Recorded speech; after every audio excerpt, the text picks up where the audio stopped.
नमस्कार दोस्तों, crime story channel पर मैं राजेश आपका स्वागत करता हूं। दोस्तों, आज मैं आपको अपराध की जिस वारदात के बारे में बताने जा रहा हूं, वो वारदात गढ़चिरौली महाराष्ट्र में हुई थी। तो चलिए दोस्तों, जानते हैं इस वारदात के बारे में। उत्तर प्रदेश के जिला अमरोहा की तहसील हसनपुर के गांव बावन खेड़ी की रहने वाली एक लड़की, जिसका नाम होता है शबनम, जो बेहद पढ़ी लिखी होती है, उसने अपनी ख्वाहिशों को पूरा करने के लिए एक दो नहीं बल्कि अपने घर के 7 लोगों का कत्ल कर दिया था। और इस घटनाक्रम का जब खुलासा हुआ था तो पूरे देश में तहलका मच जाता है। आज की कहानी बिल्कुल इसके उलट है। इस कहानी में अपनों के लिए 5 कत्ल कर दिए जाते हैं। कुल मिलाकर 7 लोगों की मौत हो जाती है। और जब इस घटनाक्रम का पुलिस ने खुलासा किया तो लोगों को यकीन नहीं हो रहा था कि बेहद पढ़ी लिखी एक लड़की कत्ल करने के लिए जो तरीका अपनाती है, उस तरीके को देखकर हर कोई सन्न रह जाता है। 2014 बैच के आईपीएस ऑफिसर नीलोपल अपने ऑफिस में बैठे हुए थे। सुबह का समय होता है और इसी बीच में एक पत्रकार आता है। पत्रकार जैसे ही उनके पास बैठता है तो उसके मोबाइल पर एक नोटिफिकेशन बेल बजती है। उसको देखने के बाद वो कहता है कि साहब, इस मैसेज को देखकर यकीन ही नहीं होता कि ऐसा कैसे हो सकता है। वो पूछते हैं कि क्या बात है। वो बताता है कि आपके ही जिले की एक तहसील है अहिरी, वहां कुछ ही दिनों में यानी कि 20 दिनों में एक दो नहीं बल्कि 5 लोगों की मौत हो चुकी है। मेरा रिपोर्टर ये कहता है कि गांव में भूत प्रेत का साया है, बुरी आत्मा का साया है। यहाँ पर कुछ ना कुछ ऐसी गड़बड़ है जिसकी वजह से लगातार एक के बाद एक मौतें हो रही है। डर की वजह से लोग गांव के इस घर के इर्द गिर्द भी नहीं आ रही है और वो घबरा रही है। जैसे ही एसपी ये बात सुनते हैं तो उन्हें यकीन नहीं हो रहा था कि साल 2023 के इस दौर में भी क्या भूत प्रेत या बुरी आत्माओं के साये की बात हो सकती है। वो पूरी कहानी पूछते हैं और पूरी कहानी जानने के बाद तुरंत ही एसपी अपने उस संबंधित इलाके के एसएचओ को फोन करते हैं और 2-3 टीमों का गठन कर देते हैं। ये जांच पड़ताल करने के लिए कि आखिरकार ये 5 मौत कुछ ही दिनों में हुई है तो क्यों हुई है। पुलिस की एक टीम इस गांव में जाती है। गांव में जाने के बाद इस घर की एक महिला है जिसका नाम है संघमित्रा। संघमित्रा से पूछते हैं कि आखिरकार मामला क्या है। वो बताते हैं कि जितने भी लोगों की मौत हुई है उनमें से किसी के पीठ में दर्द होता था, कभी किसी के सीने में दर्द होता था, तो कभी उनके शरीर में एकदम झुंझुनी सी होने लगती थी। साथ ही होठ पूरी तरह से काले पड़ जाते हैं। डॉक्टर के पास लेकर जाते तो डॉक्टर भी समझ नहीं पाते थे कि इन्हें हुआ क्या है। संघमित्रा बताती है कि 24 और 25 सितंबर की रात को उसकी सास विजया कुंबारे और उसके जो ससुर होते हैं शंकर कुंबारे, उनकी अचानक से तबीयत खराब हो जाती है। तबीयत कुछ ज्यादा ही बिगड़ती है तो उन्हें उपचार के लिए पहले तो गांव के ही डॉक्टर को दिखाया जाता है, लेकिन वो उन्हें अस्पताल ले जाने के लिए कहता है। वहां से उन्हें सीधा अहेरी में एक अस्पताल ले जाते हैं। वहां पर दिखाया जाता है, लेकिन डॉक्टर कुछ ही देर देखने के बाद कहते हैं कि इनका इलाज किसी हायर मेडिकल सेंटर में कराना चाहिए। तभी सास और ससुर दोनों को चंदरपुर के एक डॉक्टर के पास लेकर जाते हैं। वहां पर इलाज शुरू हो जाता है, लेकिन हालत ज्यादा खराब थी, इसलिए वहां से भी उन्हें नागपुर रेफर कर दिया जाता है। लेकिन उनकी लगातार तबीयत बिगड़ रही थी। तबीयत बिगड़ने के कारण 26 सितंबर 2023 को जो इसकी सास होती है, जिसका नाम विजया कुंभारे होता है, वो मर जाती है और सास के मरने के बाद उनका अंतिम संस्कार कर दिया जाता है। परिवार के लोगों का रो रो कर बुरा हाल हो जाता है, जबकि जो ससुर होते हैं वो हॉस्पिटल में ही अपनी जिंदगी और मौत की सांसें गिन रहे थे। अभी सास का अंतिम संस्कार हुआ ही था कि कुछ ही घंटे बीतने के बाद सूचना मिलती है कि जो ससुर है शंकर कुंबारे, उनकी भी मौत हो चुकी है। परिवार में 2 दिन में 2 मौतें होना किसी भी घर के लिए ये बहुत बड़ी बात हो जाती है। जो रिश्तेदार जमा थे, जो परिवार के लोग जमा थे, उनकी हालत खराब हो जाती है और सभी लोग अपने अपने घरों की तरफ चले जाते हैं। अब इस घर में संघमित्रा, उसकी ननद कोमल और साथ ही उसकी सास की बहन आनंदा उर्फ वर्षा रहती है और उसका पति रोशन कुंभारी रहता है। उनकी भी तबीयत खराब हो जाती है। अभी 10 दिन भी नहीं हुए थे इन मौतों को, लेकिन 10 दिन के बाद इनकी तबीयत ज्यादा खराब हो जाती है। इसी बीच में जो उसके घर में उसका जेठ आया हुआ था सागर, जो कि दिल्ली में रहकर नौकरी करता था और साथ ही इस परिवार का एक ड्राइवर भी होता है, उसकी भी हालत खराब हो जाती है। अब फिलहाल 5 लोग हैं जिनकी तबीयत खराब है। लेकिन इसी बीच में पता चलता है कि चंद्रपुर और नागपुर के हॉस्पिटल में एक रिश्तेदार भी देखने के लिए आया था। वो रिश्तेदार भी गंभीर रूप से बीमार है, उसकी भी हालत खराब है। 5 लोगों का इलाज चल रहा था, लेकिन इलाज चलते चलते 8 अक्टूबर 2023 को जो उसकी ननद होती है कोमल, उसकी भी मौत हो जाती है। और इस कोमल की मौत के बाद परिवार के लोग और डरने लगते हैं। जहां जहां तक ये बात पहुंचती है कि कुछ ही समय में, कुछ ही दिनों में 3 मौतें हो चुकी है और एक सप्ताह बीता ही था कि 14 अक्टूबर 2023 को जो उसकी सास की बहन होती है आनंदा उर्फ वर्षा, उसकी भी मौत हो जाती है। अभी आनंदा के शव का अंतिम संस्कार ही करके आए थे कि एक और खबर आ जाती है। 15 अक्टूबर 2023 को संगमित्रा का जो पति है रोशन कुंभारे, उसकी भी मौत हो जाती है। यानी कि सिर्फ 20 दिनों में 5 लोगों की मौत हो जाती है। 20 दिनों में 5 लोगों की इस तरह से मौत होना हैरान कर देने वाली बात थी। बस सीने में दर्द होता था, पीठ में दर्द होता था और शरीर में झुंझुनी सी पैदा होती थी। साथ ही उनके होंठ काले पड़ जाया करते थे। यही कारण बताया जाता था। और इस तरह से मौत होने से पूरे गांव में ये खबर आग की तरह फैल जाती है कि इस घर में भूत प्रेत का साया है। अब लोग डर की वजह से अंतिम संस्कार में भी शामिल नहीं होना चाहते थे। उन्हें लग रहा था कहीं भूत प्रेत या बुरी आत्मा का साया उन लोगों पर या रिश्तेदारों पर ना पड़ने लगे।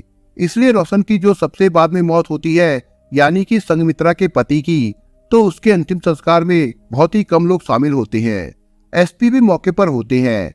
एसपी साहब इस महिला से पूछते हैं कि इस घर में जितने भी लोग हैं, चाहे तुम्हारे सास हो या तुम्हारी ससुर या फिर ननद या फिर तुम्हारी सास की जो बहन है या फिर तुम्हारा पति, सबके सब बीमार है। तुम्हारा जेठ भी बीमार है, यहाँ का ड्राइवर भी बीमार हो जाता है और जो इनसे मिलने आता है वो भी बीमार हो जाता है, लेकिन तुम पूरी तरह से सुरक्षित हो, तुम बिल्कुल स्वस्थ हो। ऐसा क्या कारण है? जब ये सवाल उससे पूछा जाता है तो वो इधर उधर की बातें करने लगती है, सही से जवाब नहीं दे पाती। इसलिए पुलिस जब उससे अपने तरीके से सख्ती से पूछताछ करती है तो वो एक ऐसी बात बताती है जिसे सुनने के बाद सबके रोंगटे खड़े हो जाते हैं। दरअसल वो बताती है कि एक कॉलेज में वो टॉपर थी और फिर उसे एक लड़का मिलता है। इस लड़के का नाम रोशन कुंभारे होता है। रोशन कुंभारे से संगमित्रा को प्यार हो जाता है। दोनों एक दूसरे के साथ जिंदगी बिताने का सपना पाल बैठते हैं और दोनों ही अपने परिवार वालों से बातचीत करते हैं कि हम शादी करना चाहते हैं, शादी के बाद जिंदगी साथ साथ जीना चाहते हैं। लेकिन रोशन कुंभारे के परिवार के लोगों ने साफ इनकार कर दिया था कि हम इस शादी को लेकर बिल्कुल भी एग्री नहीं है। साथ ही जो संगमित्रा होती है, उसके माँ बाप ने और उसके परिवार के लोगों ने भी उसको समझाया कि इस तरह से शादी वादी करने की कोई जरूरत नहीं है और तुम अपनी पढ़ाई में ध्यान दो। तुम बहुत होशियार हो पढ़ने लिखने में, इसलिए पढ़ लिख कर पहले कुछ बन जाओ, फिर जब चाहे तब शादी कर लेना। लेकिन उसने जिद की कि मुझे रोशन कुंभारे से ही शादी करनी है। साथ ही रोशन ने भी जिद कर ली कि मुझे अपनी प्रेमिका से ही शादी करनी है। वो दोनों शादी करने के लिए घर से भाग जाते हैं और इसमें परिवार की कोई सहमति नहीं लेते हैं। कुछ महीने बीतने के बाद 20 दिसंबर 2022 को ये शादी कर लेते हैं। 1-2 महीने बीतने के बाद रोशन कुंभारे संगमित्रा को लेकर अपने माँ बाप के पास वापस लौटकर उसी गांव में आ जाता है, जो कि अब गढ़चिरौली में लगता है। बीच बीच में सास ससुर ननद ये सभी उसे किसी न किसी बात को लेकर ताने मारा करते थे। कुछ दिन तो उसके पति ने उसका साथ दिया और उसकी बातें सुनता रहा, लेकिन फिर पति भी ताने मारना शुरू कर देता है। संगमित्रा को इतने ज्यादा ताने मारे जाते थे कि वो अपनी छोटी से छोटी बातें अपनी माँ से बताया करती थी। माँ भी उसकी परेशान हो जाती है और बाप भी परेशान हो जाता है। बाप ये कह उठता है कि बेटा, मैंने तुम्हें कितना समझाने की कोशिश की थी, लेकिन तुम जिद पर अड़ी हुई थी कि मैं तो इस लड़के से बहुत प्यार करती हूँ, इसी के साथ जिंदगी बिताना चाहती हूँ। लेकिन ये तुमने सही नहीं किया। तुम्हारा ससुर, तुम्हारी सास ननद ये परेशान करे तो कोई बात नहीं, लेकिन पति भी तुम्हें मारता है, पीटता है, परेशान करता है, ये बात सही नहीं है। और इसका संगमित्रा के पिता पर इतना बुरा सदमा लगता है कि वो मर जाते हैं। साथ ही जैसे ही संगमित्रा के पिता की मौत होती है तो माँ भी सदमे में मर जाती है। अब माँ और बाप दोनों मर जाते हैं तो लड़की को ससुराल में और ज्यादा परेशानी होने लगती है। परेशानी के साथ साथ कुछ दिन बीत जाते हैं। 30 या 31 अगस्त के आसपास रक्षाबंधन का त्योहार था। इस लड़की ने जिद की कि मुझे अपने घर जाना है, अपने परिवार के पास जाना है, अपने भाई को राखी बांधनी है। लेकिन उसका जो पति होता है रोशन कुंभारे, उसने अपनी पत्नी को मायके भेजने के बजाय उसको कहा कि तुम्हें इस घर से कहीं जाने की जरूरत नहीं है। और इसी बात को देखते हुए रोशन कुंभारे ने अपनी पत्नी संगमित्रा को बहुत बुरी तरह से मारा पीटा। वो उसे पहले भी मारा पीटा करता था, लेकिन रक्षाबंधन जैसे त्योहार पर भी उसने अपनी पत्नी को बहुत बुरी तरह से मारा पीटा। वो बैठकर एक कोने में रो रही थी और इसी बीच में जो उसकी सास की सगी भाभी, जिसका नाम होता है रोजा रामटेके, जिसकी उम्र लगभग 36 साल के आसपास होती है, वो आती है और आकर पूछती है कि बेटा क्या बात है, तुम रो क्यों रही हो। वो कहती है कि मुझे मेरे पति ने बेवजह मारा है और मैंने अपना घर छोड़कर सबसे बड़ी गलती कर दी है। आए दिन मुझे इतना ज्यादा टॉर्चर किया जाता है कि मैं समझ नहीं पा रही हूँ कि मैं क्या करूँ। तभी वो कहती है, यानी कि रोजा रामटेके, कि मेरे पास एक आइडिया है, क्यों ना इस पूरे परिवार को खत्म कर दिया जाए। और जब पूरे परिवार को खत्म करने की बात आती है तो वो कहती है कि तुम ऐसा कैसे बोल सकती हो, ऐसा कैसे कर सकती हो। तभी वो एक कहानी बताती है। वो कहती है कि मेरी जो ननद है वो 3 बहनें हैं, साथ ही मेरा जो पति है वो इकलौता है और मेरे ससुर के नाम लगभग 4 एकड़ जमीन है और वो 4 एकड़ जमीन मेरे पति को मिलनी चाहिए। लेकिन जो तुम्हारी सास है विजया, वो जबरदस्ती ऐसे जिद कर रही है कि 4 एकड़ जमीन को तीनों बहनों और भाइयों में बराबर बराबर हिस्सों में बांट दिया जाए। लेकिन उस जमीन पर उसके पति का हक है, लेकिन तुम्हारी सास जिद कर रही है। अगर ये सब के सब लोग मर जाएंगे तो मुझे जमीन मिल जाएगी और तुम्हें आजादी मिल जाएगी। संगमित्रा पूछती है कि मारा कैसे जाए। तब ये दोनों इन लोगों को मारने के तरीकों पर विचार करना शुरू कर देते हैं और पता करते करते उन्हें थैलियम जहर के बारे में मालूम पड़ता है, जो रंगहीन और गंधहीन होता है। रंगहीन मतलब कि कोई व्यक्ति इसे खाएगा तो उसका शरीर किसी तरह का नीला नहीं पड़ेगा, जैसे अक्सर जहर खाने से शरीर कई बार नीला पड़ जाता है।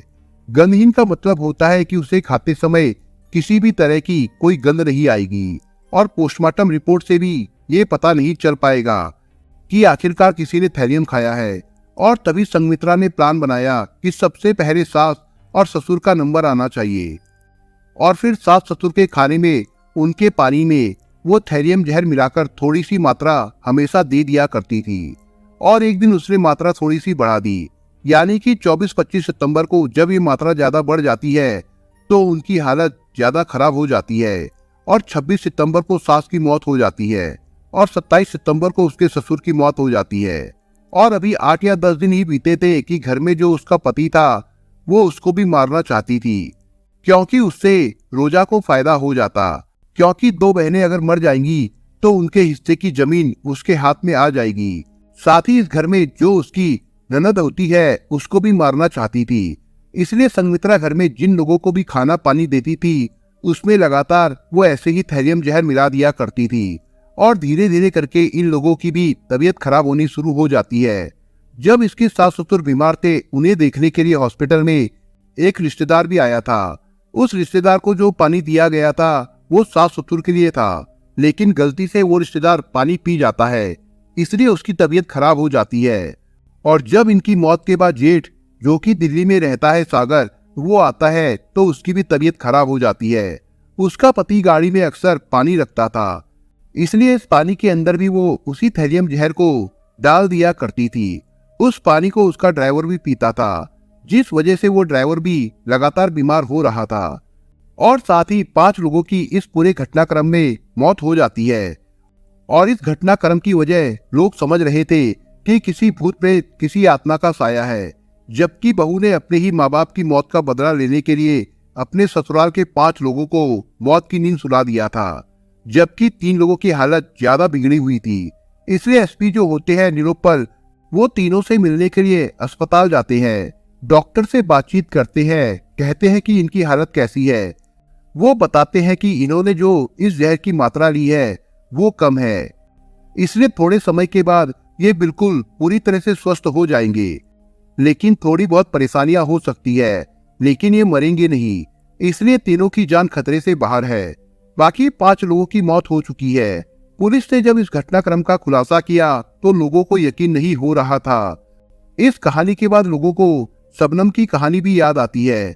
उसने अपने परिवार के 7 लोगों का कत्ल कर दिया था अपनी ख्वाहिशों को पूरा करने के लिए, जबकि संघमित्रा ने अपने माँ बाप की मौत का बदला लेने के लिए अपने ससुराल के 5 लोगों को मौत के घाट उतार दिया था।